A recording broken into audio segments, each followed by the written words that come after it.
El amor por la poesía, la música, la fiesta, su interrelación con la naturaleza, la conformación por el paisaje agrario, la arquitectura popular, la forma de comer, de rezar, de ver la muerte y la vida, de hablar, de nombrar a los lugares y a sí mismos.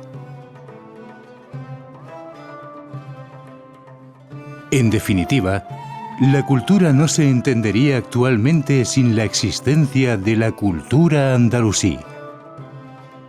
Memoria viva de Al-Ándalus. El Al-Ándalus que nos habita.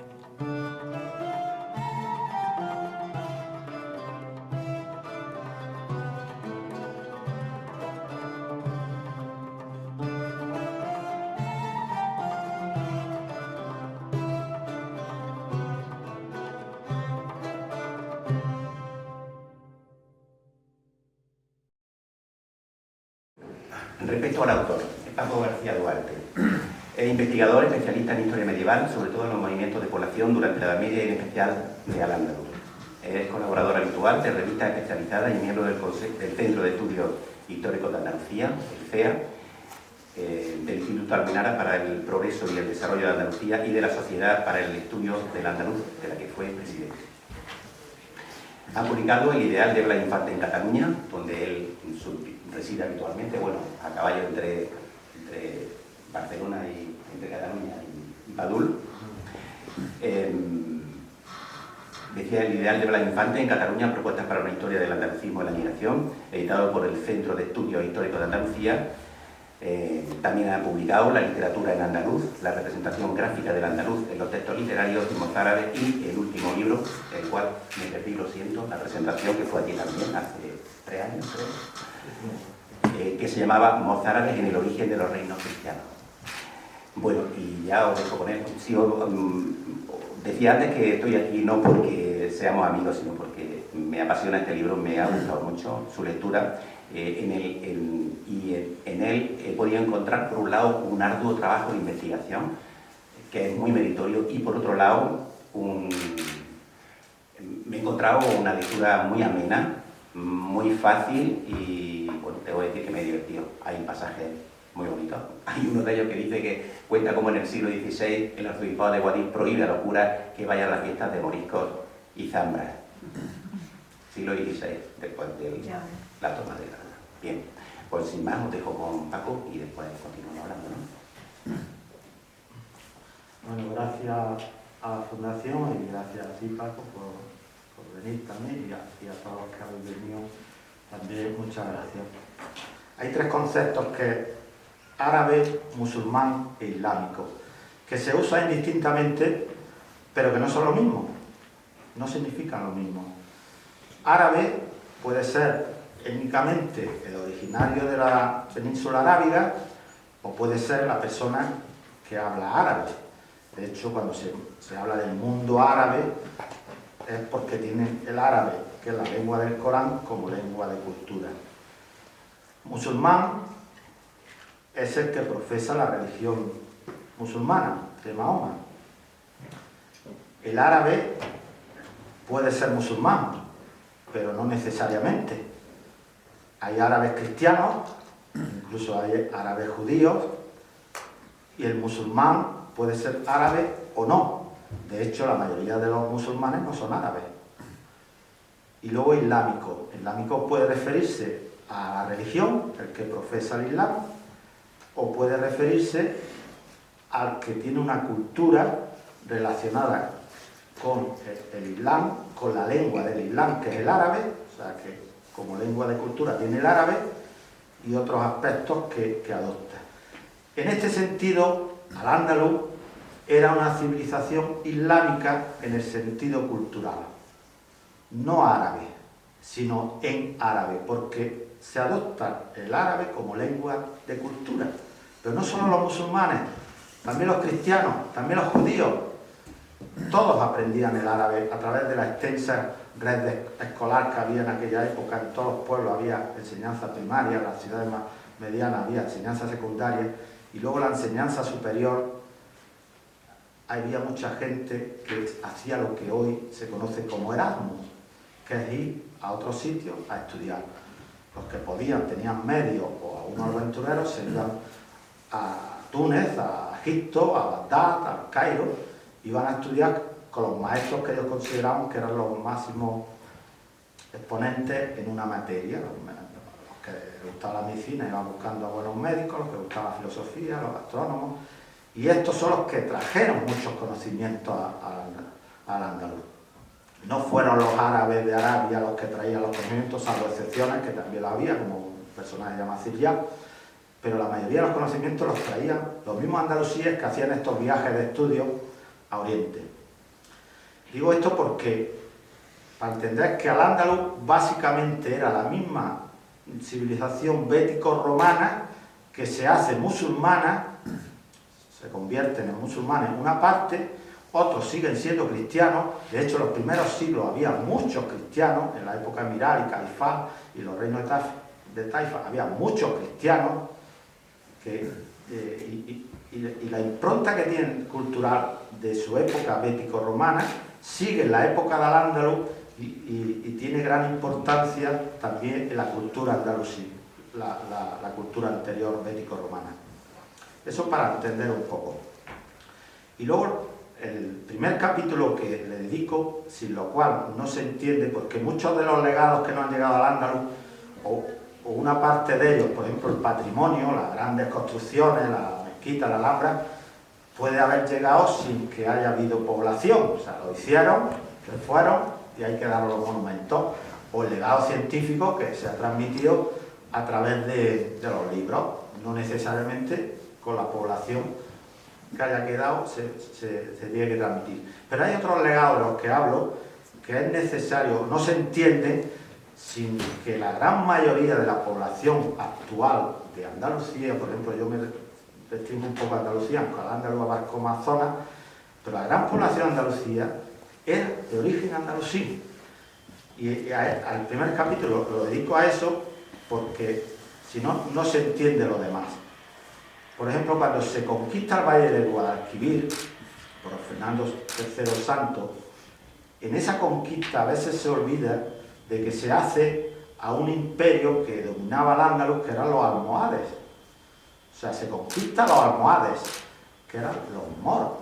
Cuando Alfonso X, o los cronistas que hablan de la época de Alfonso X, dicen que Alfonso X vació de moros el Valle del Guadalquivir, se refiere a los almohades, porque moro es una palabra que viene del latín, que es mauri, que es de pies oscuras. Y en aquella época los moros eran los almorávides y los almohades que venían del norte de África, del sur de Marruecos básicamente, de Gala y esa zona, y eran más oscuros de piel.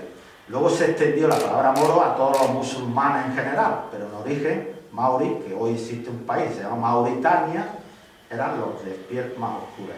Entonces, la conquista del Valle del Guadalquivir se hace y se expulsa a esta gente, porque la mayoría de los andalusíes quedan, unos como mudéjares, como ya musulmanes. La palabra mudéjar significa eso, que los que quedan bajo reino cristiano, pero siguen profesando el Islam, se llaman mudéjares, y otros como cristianos, porque mucha población todavía, o parte de la población, aunque las crónicas no lo recogen, pero yo investigo en algunos textos y veo que sí, que había cristianos todavía, o otros que porque le iba mejor se hacían cristianos con los nuevos reyes y se hacían cristianos, como después, como primero se habían hecho musulmanes, luego les convenía, pues la gente a veces se adapta a lo que hay en el momento, ¿no? Entonces, yo con eso quiero decir que la gran mayoría de la población del Valle del Guadalquivir, sobre todo la población campesina y artesana y la población normal, es de origen andalusí. Incluso de los conquistadores que llegan, parte también son de origen andalusí, porque los conquistadores van conquistando desde el norte para abajo, y cuando van conquistando Castilla, Aragón, Valencia, había muchos andalusíes también. Entonces, parte de eso vienen a Andalucía como repobladores. Es importante lo del Valle del Guadalquivir porque gran parte de los repobladores que luego llegan cuando se conquista el Reino de Granada son de esa zona de Andalucía. o sea, que son de origen andalusí. Luego se conquista la parte de Granada, después de los Reyes Católicos. Durante un tiempo, los mudéjares, los musulmanes que había en Granada, se les respeta sus costumbres, su religión. Llega un momento que dicen que no quieren que haya otra religión, los obligan a hacerse cristianos, entonces pasan a ser lo que se conoce como moriscos, o moros, o cristianos nuevos de moros, que eran los moriscos. Eran cristianos, pero de origen musulmán. Y eso es lo que normalmente se conoce como moriscos. Entonces, la historia nos habla de que en el Reino de Granada expulsaron prácticamente a la mayoría de los moriscos. Y yo investigo, digo, a ver, ¿de dónde se saca esta historia de que echaron a la mayoría de los moriscos? Porque las cifras que dan los mismos historiadores, los especialistas de la época, te dicen que en el Reino de Granada, que abarcaba lo que era Almería, Granada, Málaga, alguna parte pequeña de Jaén, de Córdoba y de Cádiz, había unos 300.000 habitantes, más o menos. Con las guerras, las expulsiones y tal, quedarían 250.000, más o menos. Vamos a rebajarlo incluso a 200.000. Luego las crónicas que hablan de que echaron a los moriscos, hablan de 80.000. Son 80.000, porque había censo, los agrupaban en un sitio y los expulsaban. La expulsión fue a otras partes de Castilla, sobre todo a Castilla la Nueva, a Murcia, Albacete, y gran parte también fueron a parar a Jaén, a Sevilla, a Córdoba, a Cádiz, y los expulsaron del Reino de Granada, a otras zonas. Y las crónicas hablan de unos 80.000. Entonces, ¿dónde quedan los otros 80.000? Yo analizo en ese capítulo, pues, primero había partes que quedaban como colaboradores, que fueron colaboradores, incluso en la misma conquista del Reino de Granada, como los Granada Venegas, que eran de origen real nazarita, y luego se adaptaron a los castellanos, incluso se entroncaron con la nobleza castellana y eran grandes señores, y otros muchos, había clérigos, había monjas que eran de origen morisco, pues todo eso eran de origen morisco, eran ya cristianos, pero eran de cultura andalusí todavía. Luego había otros que en la guerra de la Alpujarra, pues se hicieron muchos esclavos y claro, no podían echar a los esclavos, tenían que quedar porque si no lesionaban los intereses del propietario. Pues esos quedaban también, niños huérfanos que estaban en encomienda, y sobre todo había una gran cantidad, una parte que se camuflaba en lo que luego se conocen como los gitanos, que ya había gitanos, pero se amplió el mundo gitano con moriscos, que como eran traumantes de un lado para otro, para no ser controlados, pues parte de los moriscos también entraban en el mundo gitano, y otra gran parte que quedó camuflada con la connivencia. Domínguez Ortiz, gran historiador de aquí, habla de que tuvo que haber una red de connivencia de los mismos cristianos viejos para que quedara gran población. Nosotros en el Padul, tenemos la suerte, es uno de los pueblos, tenemos el libro de apeo que se llama, que era después de la revuelta de la Alpujarra, pues se hace un libro de las tierras, de las lindes, de quién había, quién le da y tal. Pero tenemos la suerte que hay un listado de un desastre que hubo en la Herradura, un desastre naval de la Armada Española, que hubo una gran tormenta y fue un destrozo de las naves, y entonces los moriscos de la zona, los pueblos de la zona, acogieron a los soldados. Entonces, unos años antes de la expulsión de los moriscos del Padú, había un listado de reclamantes a la administración por la manutención que habían soportado a estos soldados. Y existe un listado de nombres de vecinos, que en todos los vecinos eran los cabezas de familia.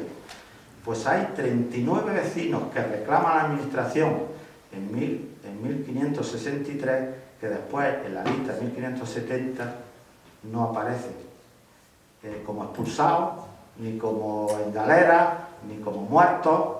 ¿Y dónde estaban? Pues habían quedado. Y estamos hablando de 39 vecinos, que por 4 o 5 personas por cada familia, porque el vecino es cabeza de familia, pues estamos hablando de casi 200 personas, de una población de unas 900 que había. Pues ¿dónde quedan esos? Pues camuflados y arropados por los mismos cristianos viejos que había en la población. Lo digo porque en este caso está claro, ¿no? Hay gente. Y luego aparte, muchos moriscos que los habían expulsado fuera del Reino de Granada, vuelven. Parte de ellos, hay muchos textos que hablan de que en los sitios que les habían asignado a, no sé, que un pueblo de La Mancha, del campo Calatrava, que fueron a parar muchos granadinos, pues dice, es que se va y vuelve y tal, y como son tan ladinos, o sea, físicamente eran igual que los repobladores y ya hablaban prácticamente parecido a ellos, pues se pasaban incluso como repobladores y volvían. En resumen, lo que quiero decir es que gran parte de estos moriscos quedaron, y encima gran parte de los repobladores que aparecen en los listados vienen de la otra parte de Andalucía, con lo cual gran parte de esos repobladores también son de origen andalusí. O sea que la mayoría de la población es de origen andalusí. Por eso mantienen aspectos culturales que no se entenderían si no es porque permanece esa población.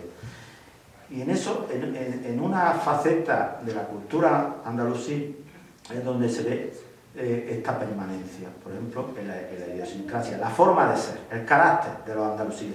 Hay textos de la época que hablan de cómo eran los andalusíes. Por ejemplo, hay uno del siglo XII que habla de que los andalusíes tenían una forma de bromear, eran dados a la ironía fina, o por ejemplo de los sevillanos hay otro texto que habla que por un lado eran elegantes, distinguidos y amables, y por otro eran descarados e insolentes. No sé qué características podríamos, pero bueno, puede ser. Y de los granadinos también hay textos que hablan, por ejemplo, Abdalá, que fue el último rey sirí de Granada, cuando lo destierran los almorávides, escribe sus memorias y habla de los granadinos, pues dice, en este caso, de los habitantes de la ciudad de Medina Elvira, que era ahí la Tarfe, la ciudad esta que había, que era la capital de la Cora de Elvira cuando ellos llegaron, y luego ellos trasladaron la capital a lo que hoy es Granada. Pues decía de sus súbditos cuando llegaron, dice, no se soportan unos a otros, se construyen un baño y un oratorio delante de su casa para no tropezarse con el vecino. Yo no sé si aquí podíamos ver un poco la malaforía granadina, aquí que estamos entre granadinos. Y luego también le acusaba de cobardes, dice, no, son muy cobardes y no son capaces de matar ni una mosca. Y es verdad, los andalusíes, esto de las guerras, de hecho no les iba mucho, cuando tenían que participar, participaban, pero Almanzor, que era un general guerrero y le gustaba hacer razias por ahí por el norte de la península, pues tuvo que contratar un montón de bereberes para sus guerras, ¿no? Porque los andalusíes no estaban por la labor.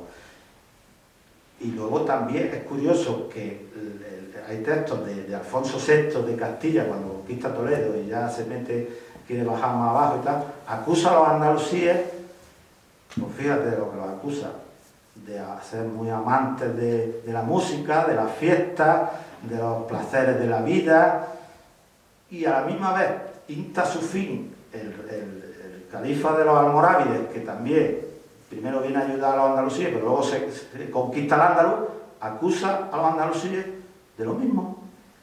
Y curiosamente hoy todavía nos siguen acusando de ser amantes de la fiesta, de las cantantes, que decía que le gustó mucho escuchar a las cantantes, de disfrutar de la comida, de los placeres de la vida. Esas son las acusaciones que, curiosamente, entre los cristianos del norte y los bereberes del sur, acusaban a los andalusíes. Y hoy nos siguen acusando de lo mismo. Los andalusíes, es verdad, les gustaba mucho las fiestas, les gustaba la música, les gustaba disfrutar de la naturaleza. Entonces, como hoy, les gustaba el que podía tener una casa de campo, hacer fiestas en sus casas de campo. Entonces era la Almunia, en unos sitios, en Almería le llamaban Buri, Torres, aquí le llamaban Cármenes. Carmen era una casa de campo con un terreno de cultivo, una parte de jardín, con sus albercas para regar. Le gustaba disfrutar de los olores, de los sonidos del agua cayendo. Y Carmen, sobre todo tenían viñedos, por eso se llaman Cármenes. Cármenes viene de Carma, que es, no sé si lo pronuncio bien, que significa viñedo en árabe. Por eso se llaman Cármenes. También eran amantes de los olores, en las casas, por ejemplo, que olieran bien, los membrillos entre la ropa, para que oliera bien, el gusto por los perfumes, por ejemplo, es una tradición anterior. Muchas de estas cosas no son exclusivas de Al-Ándalus, sino que comparten. Por ejemplo, en la época tartésica ya la diosa Galera o las Tartés y eso, que la representan los quemaperfumes de Lebrija, que son como candelabros, que le gustaba mucho que olieran toda la casa, ¿no? O sea, son tradiciones que vienen algunas de antes, que los andalusíes potencian y que no han llegado hasta ahora porque la población ha seguido manteniéndola.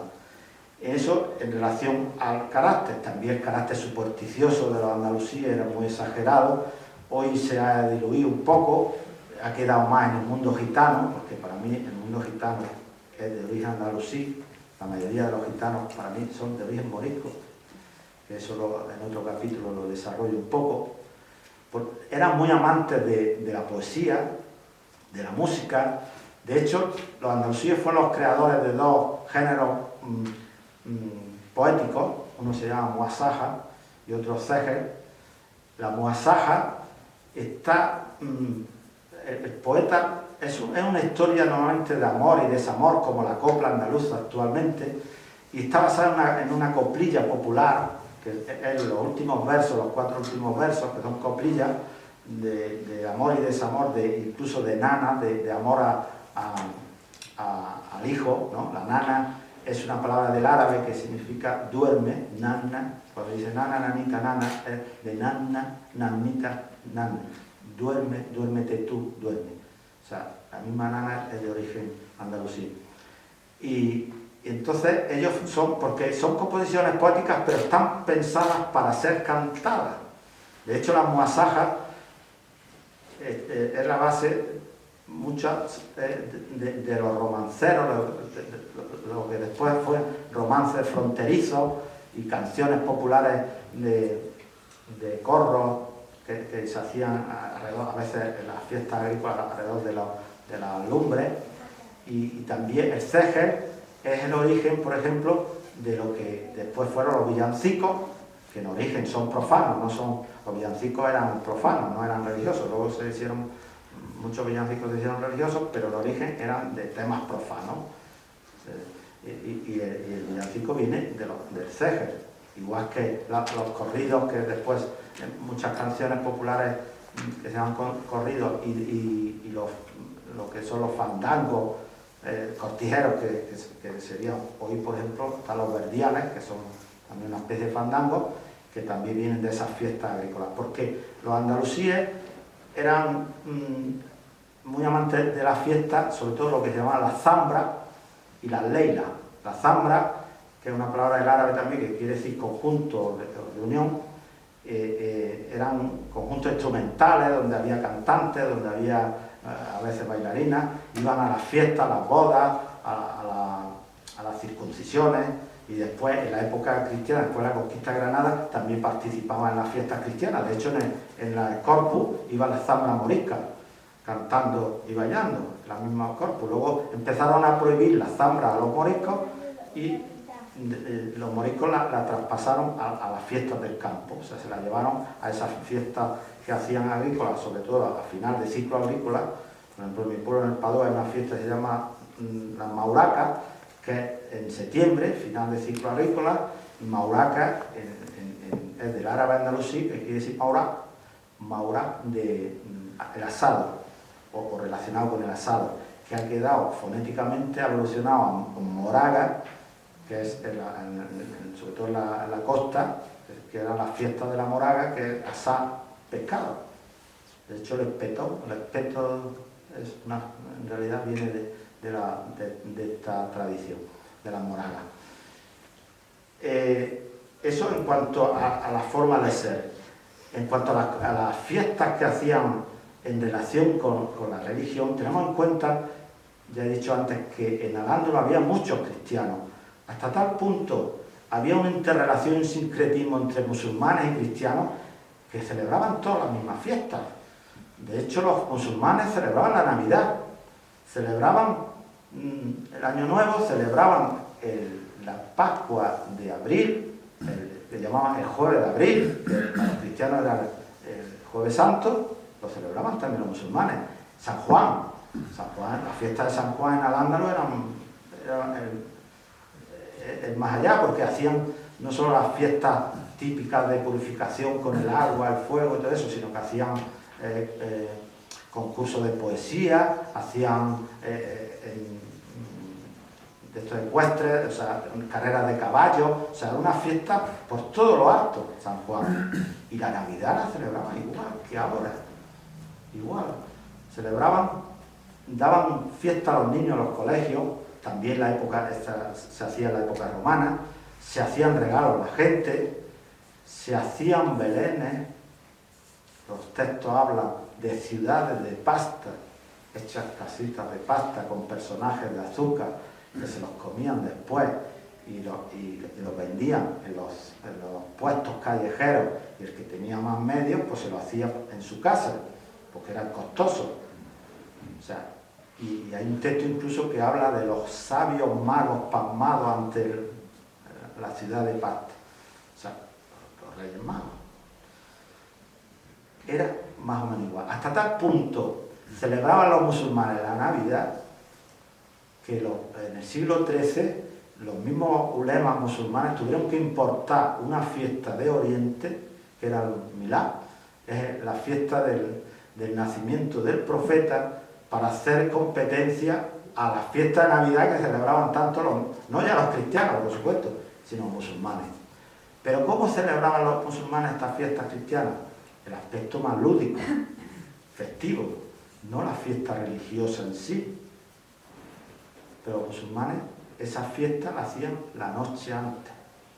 Por eso aquí se celebra la Nochebuena, no la Navidad, la Nochebuena, porque esa era la fiesta, era el día en que celebraban los andalusíes musulmanes también sus fiestas religiosas, incluso las cristianas, ¿no? Por eso, sobre todo en el sur de España en general, donde había habido más población andalusí, se celebra más la Nochebuena que la Navidad. En el norte, en Cataluña, por ejemplo, se celebra la Navidad, el día de Navidad. La Nochebuena, los catalanes no la celebran, celebran en Navidad y San Esteban, que es el día siguiente, 26. O sea, era una forma de celebrar la fiesta desde el punto de vista musulmán en un sincretismo cristiano, ¿no? Con una fusión con el cristianismo, ¿no? También la forma de entender la religiosidad popular andaluza tiene mucho que ver con Al-Ándalus. Tenemos que pensar, cuando se conquista Granada, la forma de que los moriscos se asimilaran. Fray Hernando de Talavera, que era un obispo más, no sé cómo calificarlo, más tolerante que luego su sucesor Cisneros, pues intentó que los moriscos se integraran en el mundo cristiano, como a través de la creación de cofradías y hermandades. Había cofradías y hermandades de moriscos, normalmente con advocación mariana. Llegan moriscos del campo, de la ciudad, llevan sus cantes, ahí también van a vivir gitanos de verdad, porque hay una parte que son gitanos de origen, egiptanos, por eso viene la palabra de gitano, pero hay otros gitanos que son de origen morisco, que se habían introducido en el mundo gitano, y que en el siglo XVII se llama gitano a todos los marginados en general, todos los que tenían vida bohemia, vagabunda, que no estaban asentados y que iban de un lado para otro y tenían determinado oficio y tal, se les llamaba gitanos en general, pero muchos de ellos no eran gitanos, eran moriscos. Y estos moriscos que expulsaron al Reino de Granada, que fueron a estos sitios, se les llamaban morerías. Al final del siglo XVI, principio del siglo XVII, eran las morerías de Sevilla, de Triana, de tal. Y a partir de la otra expulsión que hubo después en el siglo XVII, al principio del siglo XVII, de moriscos, sobre todo de Valencia, de Castilla, de Aragón, echaron afuera de España, ya eso sí, los echaron fuera de España, y algunos de Andalucía. A raíz ya desapareció el tema morisco.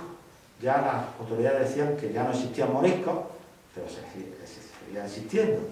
Y donde antes había morería, después existía la gitanería de Triana, de Jerez, de Linares, de Granada.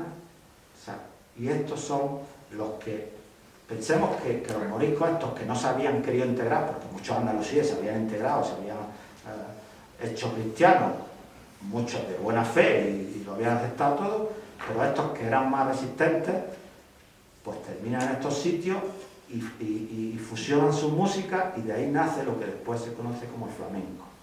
Que la misma palabra flamenco viene, según unas teorías, otras no, viene del andalusí, del árabe andalusí, el flamenco. El felá es campesino, desterrado, afligido, mancú, afligido, triste, que es el que destierran fuera de su tierra y es el que genera las canciones del quejío y de la pena, y es el flamenco. Bueno, también tenemos el tema de cómo, la toponimia, montones de sitios son de origen andalusí. En Al-Ándalus también había topónimos anteriores, sobre todo las ciudades, ¿no? Sevilla, Córdoba, Málaga, todos esos topónimos vienen, Carmona, vienen de antes, que siguen existiendo en la época andalusí. Algunos, como el de Sevilla, es curioso cómo Sevilla hoy no se llamaría Sevilla si no existiera Al-Ándalus, ¿no? Porque era Hispalis. Pues la tierra de Hispalis es Hispalia, y en el árabe no puede hacer dos vocales juntas, entonces ponen una Y en medio, Hispalia. La P en árabe no existe, es una B, Isbalilla. Hay una metátesis ahí al principio, en vez de Esbalilla, es Selvalilla, y al final queda en Sevilla. O sea, es una transformación ahí fonética que no se entiende. La bandera Andalucía también viene de Al-Ándalus.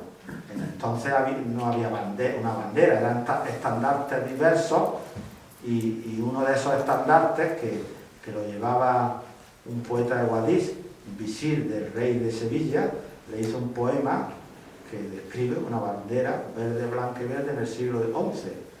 Dice, una verde bandera que se ha hecho de la aurora un cinturón blanco, despliegue sobre ti un ala de delicia y te asegure un espíritu triunfante.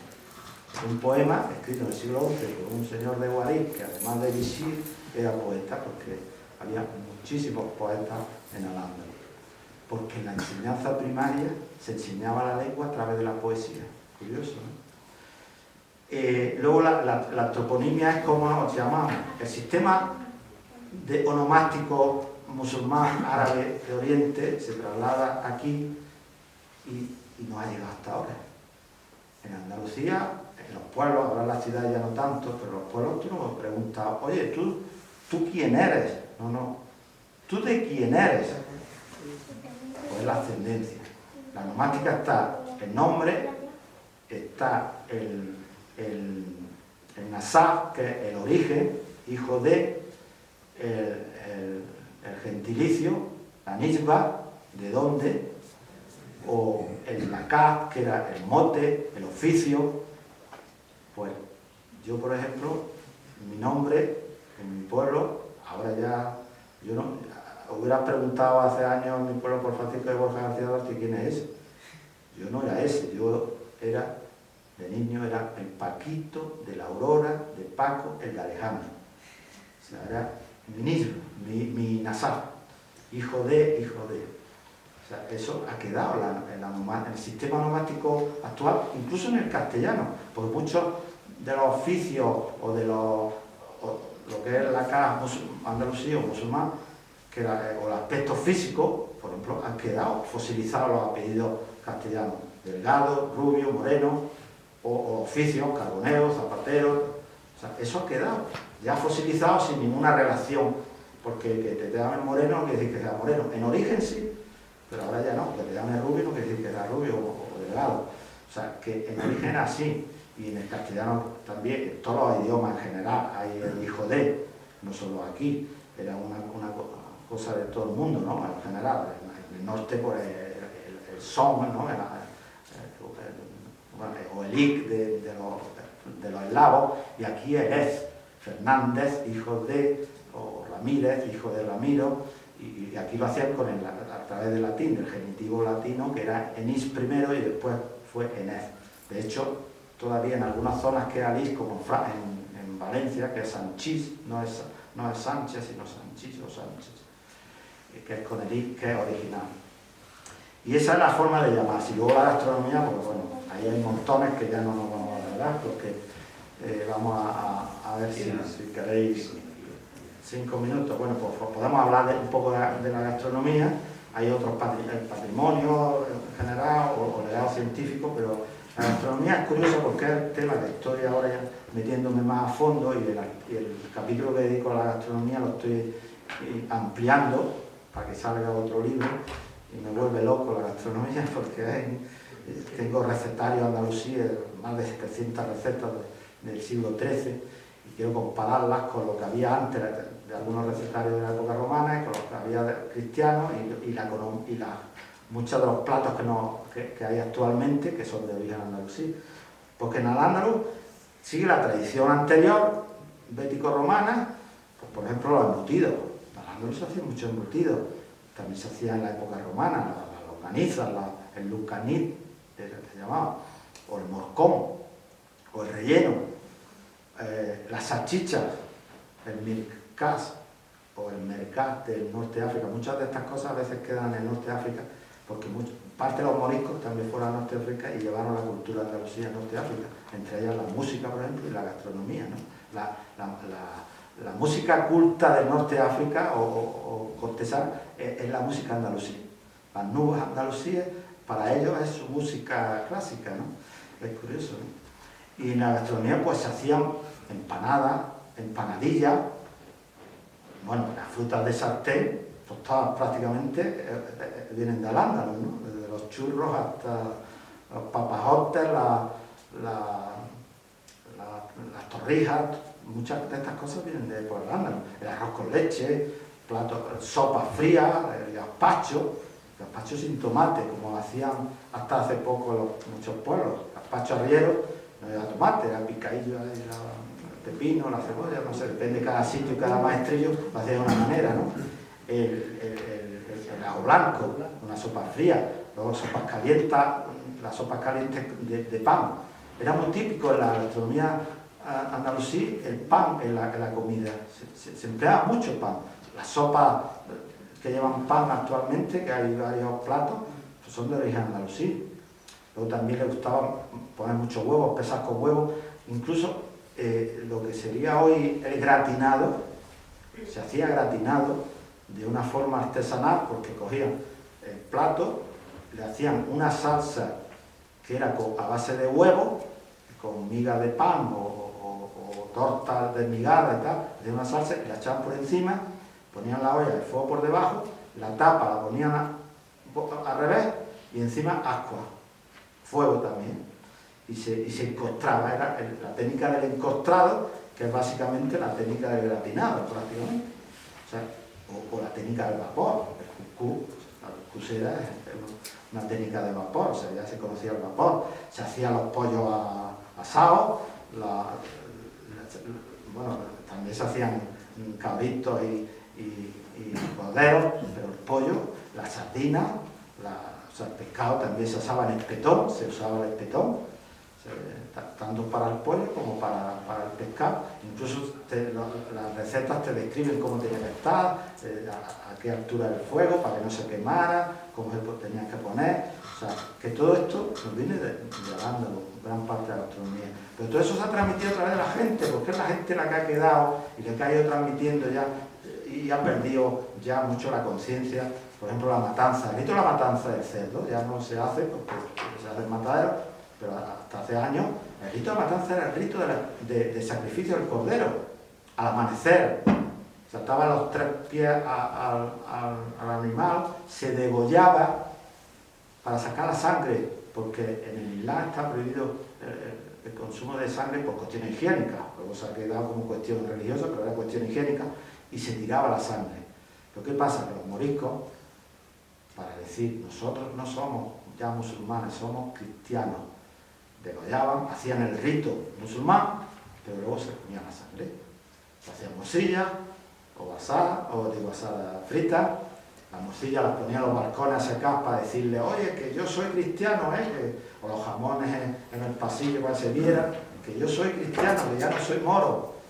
Muchas costumbres o formas de decir, de saludar, que ya se está perdiendo.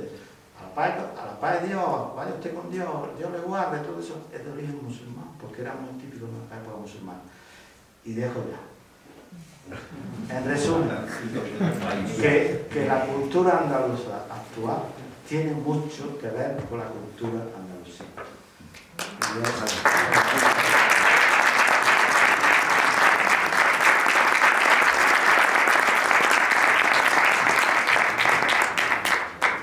Estaba yo controlándole el tiempo porque me había dicho Paco, a y media me avisa porque quiero que haya tiempo para las preguntas y que podamos hablar. Así que yo me voy a dedicar a tomar nota de quienes queráis preguntar. Sí. Bueno, por favor. ¿Ha investigado el trobo alpujarreño? Bueno, los mientos también, claro, es que son tantas cosas. En la época del andaluz había lo que se llamaban los retos poéticos y musicales. Era muy típico las tertulias, improvisar, poemas y tal. Eso ha quedado en los troveros. En los troveros de Murcia, de la Alpujarra, esos piques poéticos musicales siguen. Y hoy en el rap. Eso, guerra de gallos que llaman, no sé cómo le llaman los raperos. Esos piques de improvisación, eso ya se hacía en al-Ándalus. O sea que es otra de las cosas, hay tantas cosas que... ¿Cuál es el verdadero interés oculto? Subrayo lo oculto porque no sé por qué. Hay ese interés en tergiversar la historia, como dices tú, de que se estudia la historia de otra manera o la que nos han contado. ¿Por qué hay ese interés? A través de los medios de comunicación, cómo nos han llegado esos cuentos históricos que realmente no corresponden con lo que tú quieres contar. Bueno, a ver, porque la historia desgraciadamente se utiliza políticamente y los nacionalismos se inventan gran parte de la historia, pero no ahora, sino desde hace muchos años. Por ejemplo, la historia de Castilla, que también lo he investigado en el libro anterior, pues cómo hay hazañas, cosas que pasan a la categoría histórica cuando no dejan de ser leyendas. Por ejemplo, la leyenda del Miocid, que hay parte de verdad, pero está tergiversada porque en realidad el Cid era un mercenario, no era un héroe de la Reconquista, por ejemplo, es un ejemplo, ¿no? O otras, la leyenda de los 7 infantes de Lara, entonces, o la leyenda de Santiago. Es un mito del nacionalismo español. Santiago enterrado en Compostela, en el campo de las estrellas, ¿no? Me parece que es. Pues es que hasta el mismo Sánchez Albornoz, que no se puede tildar de anticristiano ni de nada, reconoce que allí no está Santiago enterrado. O sea, que era un obispo que habían enterrado, que lo habían declarado un poco hereje, y la gente seguía haciendo romería a su tumba, como los santones, y pues la iglesia, pues en el siglo IX, pues se inventó de que allí estaba Santiago, y mira lo que se ha formado con Santiago, en Santiago de Compostela, ¿no? Y la ruta de Santiago, pero en realidad allí, aunque cueste creerlo, pues yo lo he investigado y allí Santiago no está. Pero bueno, ¿qué quiero decir con eso? Que a veces los nacionalismos y los nacionalismos de la época, porque las crónicas las escribían, las crónicas oficiales las escribían para el interés del gobernante, tanto los de Al-Ándalus se inventaron bastante, por ejemplo la genealogía de que decían que venían de Arabia, su ascendiente y todo eso, la mayoría son inventadas. Un poeta, filósofo y escritor andalusí, Jan de Córdoba, pues inventó un montón de genealogías, incluso las del mismo, de su familia, cuando sabemos que su familia era de origen converso, muladí, y él se inventó que su familia venía de Oriente. O sea, que es que cada uno se inventa las cosas que quiere y le da categoría de historia, pero entonces la historia de los modernos tiene que ser un poco crítico y discernir lo que es un poco mito de lo que es realidad, porque yo no me gusta la historia de reyes, califas y batallas y todo eso, porque eso es lo que está más transversado. Yo voy a la historia de la gente, de las cosas y todo eso. No he dicho antes el otro gran defecto que tiene Paco, y es que es de Padul.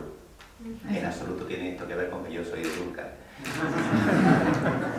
Tanto en Dúrcal como en Padul, Paco, siempre, históricamente, ambos pueblos nos hemos acusado de, uno al otro, de hablar muy mal.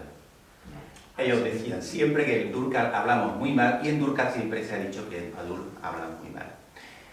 Y recuerdo, hay otro pasaje del libro donde cuentas cómo un cura de la Alpujarra dice que para identificar a los moriscos, ya en el siglo XVII, o por ahí, XVI, le decía que dijeran cebolla. Y entonces, si el interpelado decía Sevilla o algo así, pues entonces ya era morisco, porque no sabía decir cebolla.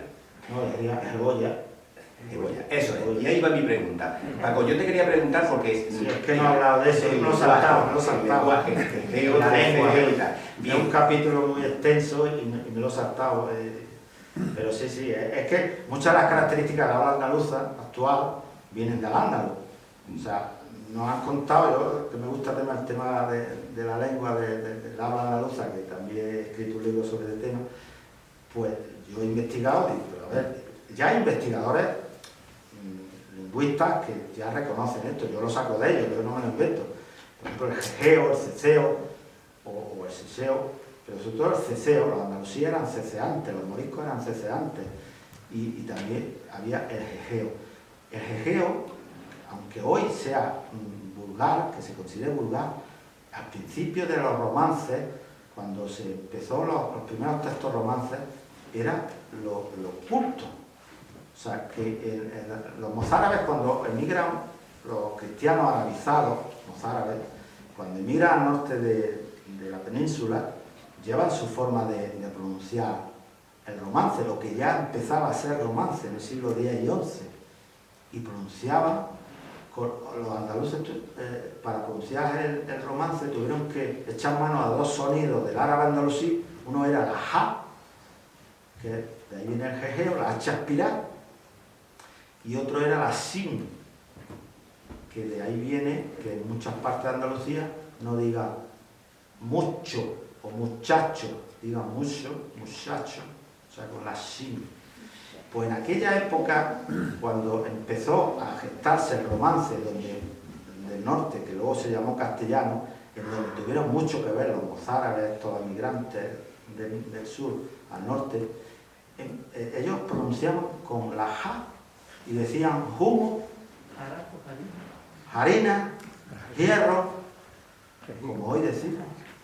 Ya popularmente, ya se toma por vulgarismo, pero entonces era así. De hecho, cuando la conquista sigue para abajo y pasa el tiempo, esa H se enmudece. Y como recuerdo de esa ja, está escrita. No la pronunciamos, o no se pronuncia en castellano.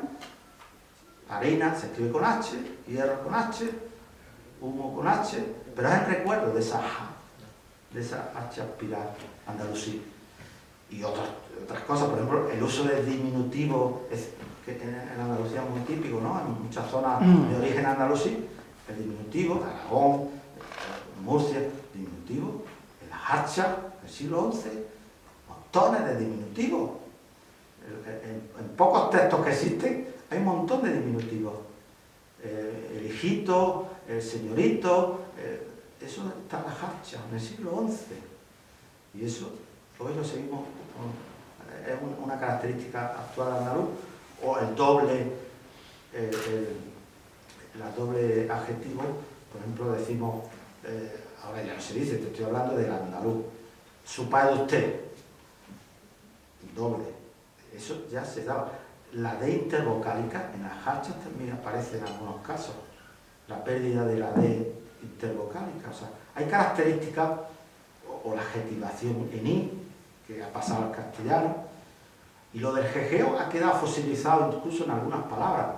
Jabón es jejeo.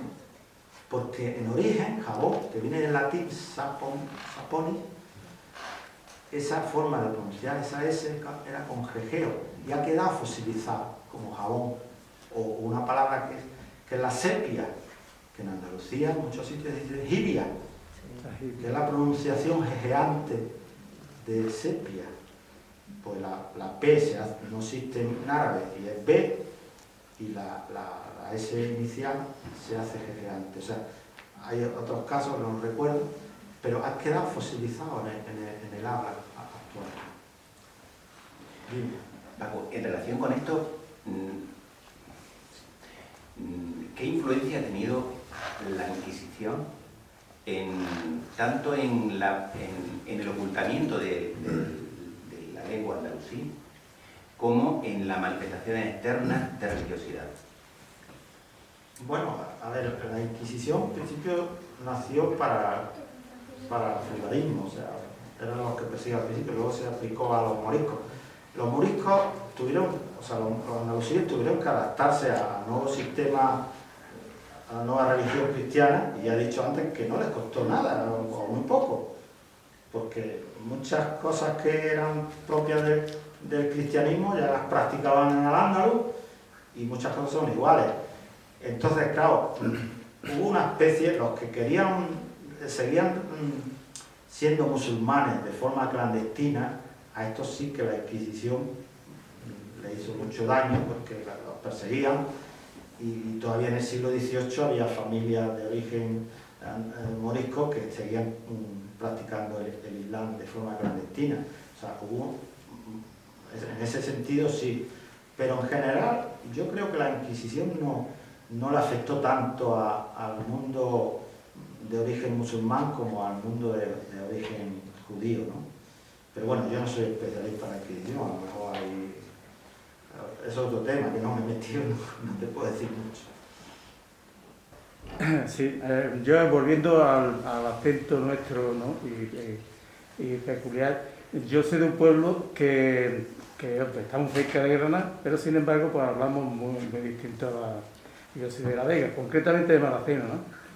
Y bueno, siempre hemos tenido fama, porque vosotros habéis de Padú y de Duca, pero bueno, pues Maracena sí. Que es en ese sentido... Tenían fama los más brutos. Los más brutos y el habla más raja y el tal. Entonces era curioso y sigue siendo curioso que estando tan cerca, nosotros decimos que estando Granada tan cerca de Maracena y lo mal que habla la gente de Granada. Pero no solamente Maracena, ¿no? Es toda la Vega, ¿no? Toda la Vega, lo que decía el jejeo y el ceseo y el cefeo se da muchísimo, ¿no? Entonces, no sé si eso lo has estudiado tú, Paco, o lo has visto. ¿Por qué estando eso tan cerca, no tiene, sin embargo, el acento granaíno, que estamos a 3 kilómetros? ¿Qué vamos? Sí. Bueno, porque los pueblos se ha quedado más la gente de origen andalusí, más que las ciudades. Las ciudades sí que hubo muchas administración cristiana, y los funcionarios y todo eso fueron a parar a las ciudades. Entonces influyó en la formación del habla un poco más más castellana, ¿no? Y en los pueblos sí que ha quedado cuanto más rurales, porque Maracena ahora es grande, pero en origen es pequeñito, ¿no? Entonces, sí, en esos sitios sí que ha quedado más las hablas más populares y las formas más andaluzas, más que en las ciudades.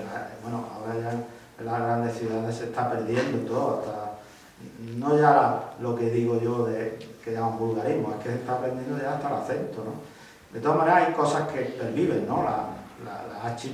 La S implosiva, es raro que un andaluz, por muy culto y muy fino que sea, la pronuncia al estilo castellano. O sea, por ejemplo, es raro escuchar a alguien que diga estoy, o España.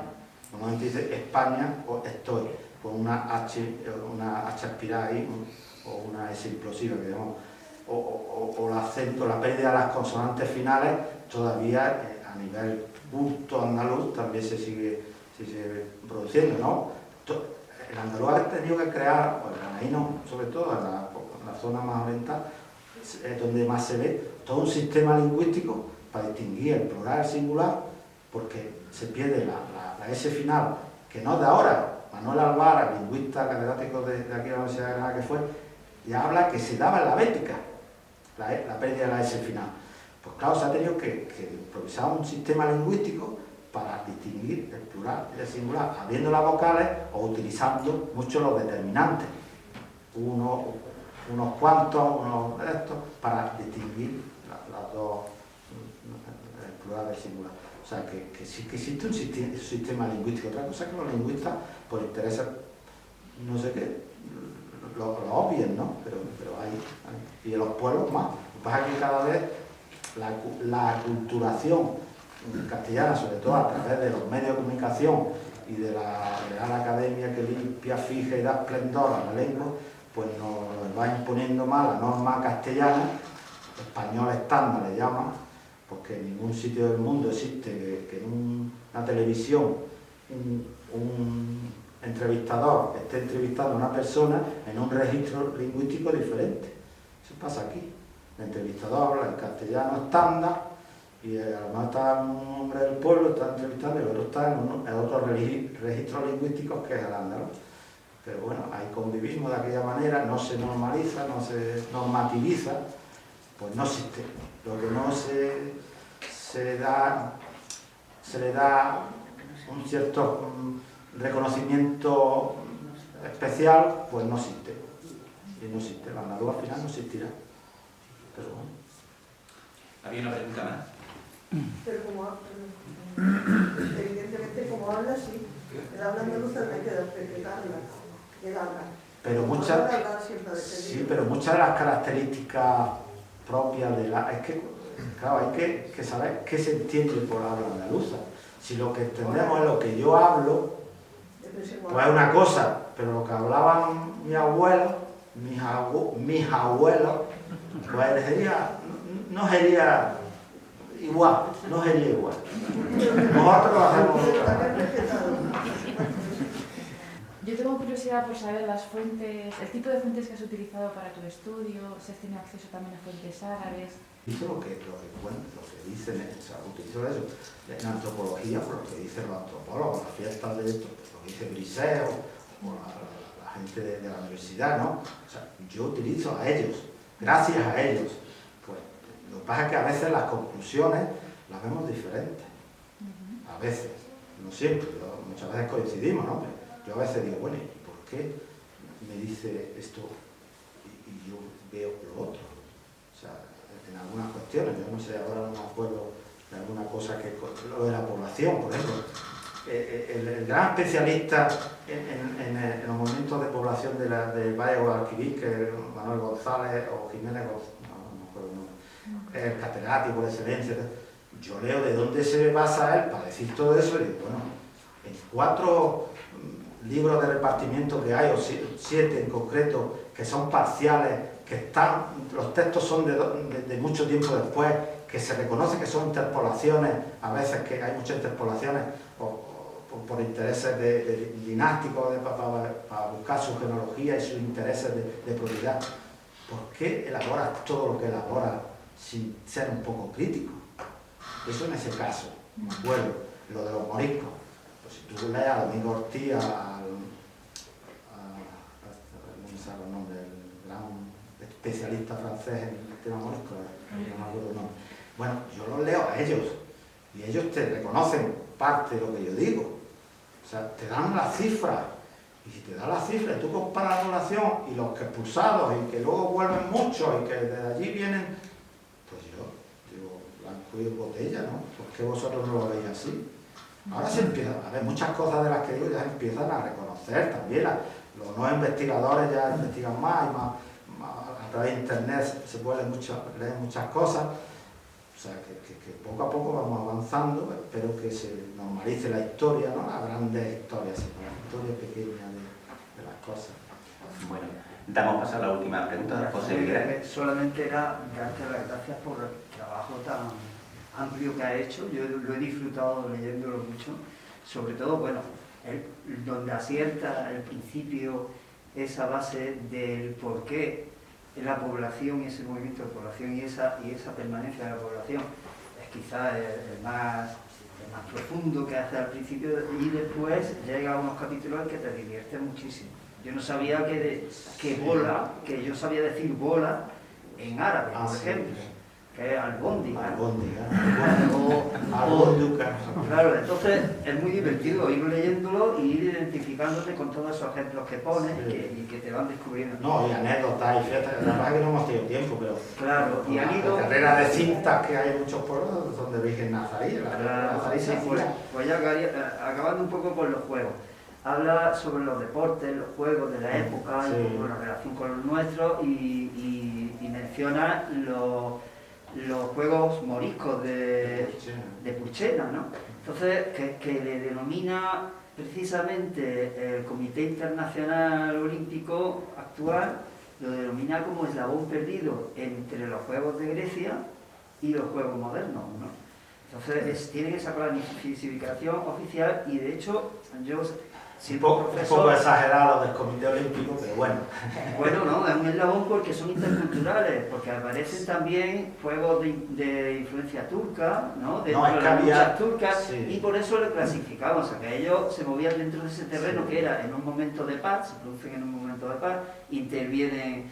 Bueno, yo lo que iba era un poco al eslabón que supone también tu libro, que en definitiva es un eslabón que rompe con eso que se ha estado hablando de cómo se crean los relatos históricos, y veo muy positivo, y creo que la intención de tu libro ha sido el romper esa forma de ver la historia de que Al-Ándalus fue un paréntesis en nuestra historia. Sí, esa es mi intención, ¿eh? Claro, es que lo han pintado Al-Ándalus como los moros, y los chamos, y los vinieros, y los chamos. No.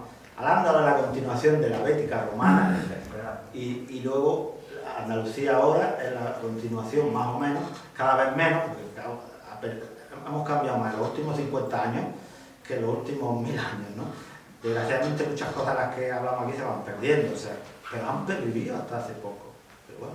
Sí, pero los mozárabes en realidad somos nosotros los mozárabes actuales, en el sentido de que en vez del árabe lo que nos está más o menos impregnando es llevar pantalones de los vaqueros, de los que cuidan las vacas en América, o llamar a los bocadillos sándwich, etcétera, ¿no? O sea, que un poco la influencia de una cultura sobre otra que se dio también en Al-Ándalus, ¿no? Entonces, el presente nos evidencia que, aparte de ser un territorio donde es multicultural, y además somos como seres humanos un resultado de nuestro devenir, no de cajones estancos. Sí, una interrelación que ha habido siempre ha habido interrelación cultural, o sea, no, las cosas no han sido los visigodos, los romanos, visigodos, los moros, los cristianos. No, ha habido una interrelación. Pues la lástima es que en los institutos se siga estudiando de esa forma la historia, que sean capítulos cerrados, capítulos estancos. No te preocupes que dentro de poco ya no se va a estudiar ninguna historia. Ni siquiera historia. Bueno, esto ha sido Memoria Viva de Al-Ándalus. Quienes no lo hayáis leído, lo recomiendo vivamente, porque esto ahí lo podéis comprar quienes queráis. Muchísimas gracias, Paco. Las librerías también está, la Babelia, la Ochoa. Yo espero que podamos seguir hablando mucho tiempo, porque es que da para hablar y no parar, y que podamos seguir hablando en Maduro, en Durcal, amigablemente tomándonos una buena. Tirándonos piedras, como nos tiramos.